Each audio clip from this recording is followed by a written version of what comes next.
સૌપ્રથમ તો રામનવમીના દિવસે પ્રભુ શ્રીરામના પ્રાગટ્ય દિવસના નિમિત્તે વીટીવીના તમામ દર્શકો અને ગુજરાતની 6 કરોડની જનતાને ગુજરાત કોંગ્રેસ તરફથી હું શુભેચ્છાઓ પાઠવું છું। સાથે સાથે વડોદરા અમદાવાદ હાઈવે પર આજે જે આપણને ન્યૂઝ મળ્યો, જે ગોજારો અકસ્માત થયો, એમાં 10 લોકોએ જીવ ગુમાવ્યા, એમને પણ હું શ્રદ્ધાંજલિ પાઠવવા માંગુ છું। આગળ વધુ તો તમારો જે મુખ્ય સવાલ હતો કે કોંગ્રેસના લોકો જે હાલમાં જ પાર્ટી છોડીને ગુજરાતની ભારતીય જનતા પાર્ટીમાં અથવા તો દિલ્હીના એકમમાં ભારતીય જનતા પાર્ટીમાં જોડાયા અને જોડાવતી વખતે એમને જે રામનું નામ લીધું, તો ખૂબ જ સ્પષ્ટ કહેવા માંગુ છું હેમંતભાઈ કે આ વ્યક્તિઓ જે રીતે પોતાની લાલચ સાધવા માટે, પોતાની મહત્વાકાંક્ષા સાધવા માટે, પોતાના ધંધા વ્યાપારને સુરક્ષિત કરવા માટે અને જે રીતનો એમને સત્તાનો મોહ હતો, એના પરથી રામચરિત્ર માનસમાં 3 જે શ્લોક છે એના દ્વારા હું આપણા દર્શકોને વર્ણન કરવા માંગીશ। ધરમ ધુરીન ધરમ ગતિ જાની, કહેહુ માતુ સન અતિ મૃદુબાની, પિતા દિન મોહી કાનન રાજુ, જહા સબ ભાતી મોર બડકાજુ, આયસુ દેહી મુદિત મન માતા, જેહી મુદ મંગલ કાનન જાતા, જની સને બસ ડર પસી મોરે, આનંદુ અંડ અનુગ્રહ તોરે, બરસ ચારિદસ બિપિન બસી કરી, पीतु वचन प्रमाण आई पाय पुनी देहु का मनु जनी करसु मलान। अर्थात आनो मतलब ए छे के जारे दशरथ राजाजीए प्रभु श्री राમને 14 વર્ષનું વનવાસ આપેલું, એ સમયે એમને એ વાતને એટલી પોઝિટિવ લીધી કે માતા કૌશલ્યા પાસે જઈને પ્રભુ શ્રી રામ કહે છે કે હે માતા, આપણું સામ્રાજ્ય અયોધ્યા નગરી જ્યાં મારા પિતાજી રાજા છે, મને એવું લાગે છે કે ખૂબ જ નાનું રાજ્ય છે, એટલા માટે મારા પિતાશ્રી મને 14 વર્ષ માટે વન રાજા બનાવી રહ્યા છે અને હું તમને નિવેદન કરું છું કે મને હસી ખુશીથી જવા દો, 14 વર્ષ પછી હું તમારા ચરણોમાં આવીશ, પિતાશ્રીના ચરણોમાં આવીશ, એમનું વચન નિભાવીને આવીશ અને કંઈક મોટું કામ કરીને આવીશ। આનો મતલબ એ થાય છે કે કોંગ્રેસના આ લાલચુ લોકો જ્યારે પાર્ટી એક ખરાબ પરિસ્થિતિ, એક સ્ટ્રગલિંગ પરિસ્થિતિમાંથી પસાર થઈ રહી હોય, જ્યારે તમારા પરિવારમાં એક આંચકો આવ્યો હોય, તમારા પરિવારમાં સાથે રહીને તમારે તમારા પરિવારના ઉત્થાન માટે કામગીરી કરવાની હોય, એવી તમારી માતૃ સંસ્થા ભારતીય રાષ્ટ્રીય કોંગ્રેસને તમારી લાલચ સાધવા માટે જ્યારે તમે તમામ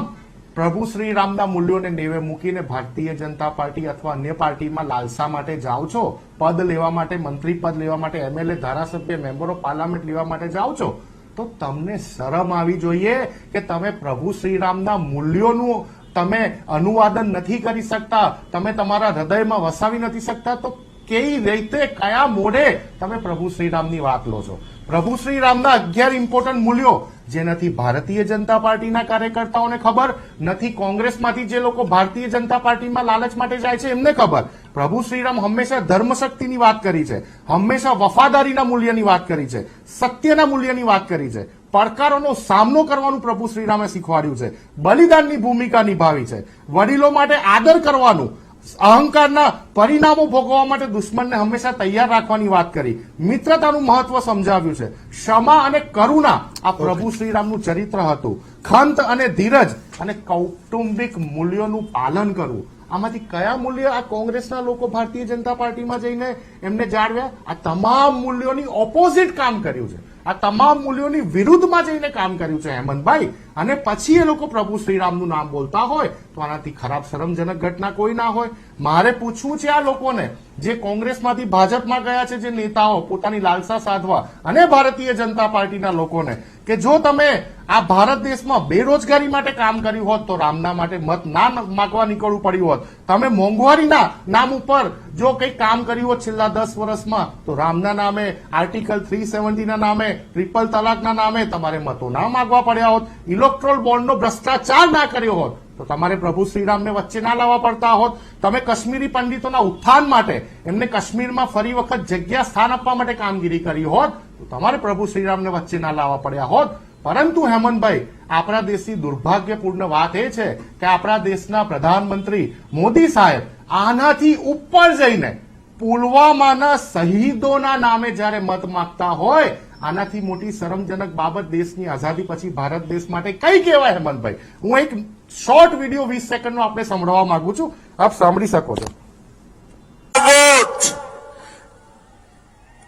पुलवामा में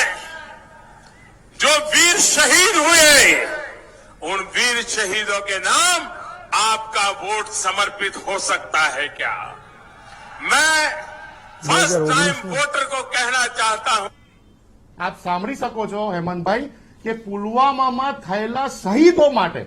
દેશના એવા પહેલા પ્રધાનમંત્રી કે જે શહીદોના નામે ફર્સ્ટ ટાઈમ વોટર્સ પાસે જયારે મત માંગવા જતા હોય તો તમે વિચારી લો કે આ ભારતીય જનતા પાર્ટી પ્રભુ શ્રીરામના કયા મૂલ્યોનું પાલન કરી રહ્યું છે. માત્ર ને માત્ર ચૂંટણી ટાણે યુવાઓને રોડ ઉપર મૂકી પ્રભુ શ્રીરામના નારા લગાવવાથી અથવા જય શ્રીરામના નારા લગાવવાથી પ્રભુ શ્રીરામના મૂલ્યોનું પાલન નથી થતું. આ મારા ગળામાં પ્રભુ શ્રીરામની ડોરી છે સારંગપુરની, અહીંયા રામ લખેલું છે. મારા હૃદયને સ્પર્શ રાખીને 24 કલાક મારી જોડે રાખું છું, પરંતુ એને બહાર પ્રદર્શિત નથી કરતો હું હેમંતભાઈ. અમારા કોંગ્રેસના તમામ કાર્યકર્તાઓ